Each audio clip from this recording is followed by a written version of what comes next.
Life as We Know It with Tom Walton. As a lifelong fan of the Cleveland Indians, I can tell you this right now, I will never refer to them as the Cleveland Guardians.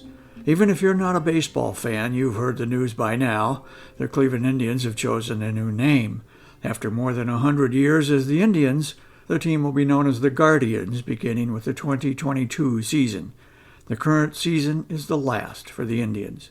All in the name of political correctness, the team's ownership bowed to what seemed a minority of Native American groups and agreed to get rid of a name those few deemed offensive. Eliminated was the team's Chief Wahoo mascot, a cartoonish character that indeed evoked a racial stereotype. That was to me a satisfactory compromise, for the same reason that the Washington football team's decision to drop the racist name Redskins was the right call. Dumping Wahoo should have been the end of it in Cleveland. But no, the team declared that a new name would be selected, one that would reflect the city's history and traditions.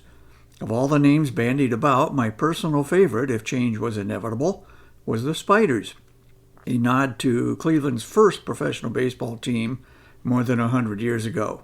It was personal for another reason. 30 years ago, I attended Cleveland Indians fantasy camp, where I was on one of 6 teams which competed against each other and against our heroes, the pros. We called our team the Spiders. Several months ago, when a website called The Athletic polled Indian fans about a new name, a number of suitable options emerged, and I was pleased that Spiders was among the top vote-getters. I was hopeful it would be the choice. I even bought a Spiders baseball cap offered online by an enterprising fellow who, it turns out, jumped the gun. I hope he's not stuck with thousands of those hats now.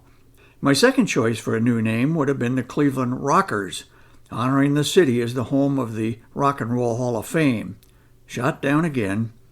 Another nice option would have been to simply rename the team the Tribe, a name everyone already uses informally. Most Native Americans are already part of a tribe, and they are justifiably proud of it.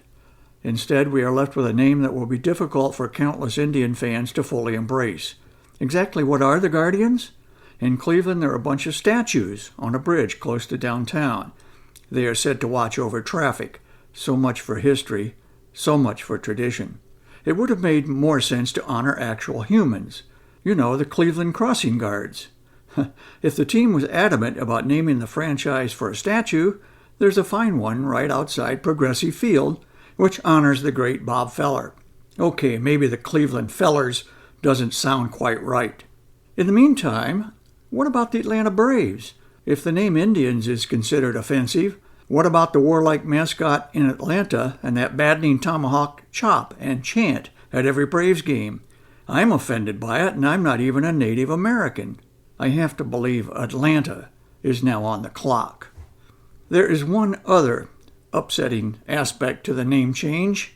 I will never get to see the Cleveland Indians win a World Series.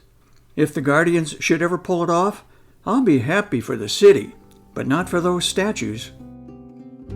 Life as We Know It is written and hosted by Tom Walton and is a production of WGTE Public Media. Life as We Know It with Tom Walton can be heard on WGTE FM 91 every Monday afternoon during All Things Considered at 5:44 p.m. Or hear past episodes at wgte.org/life.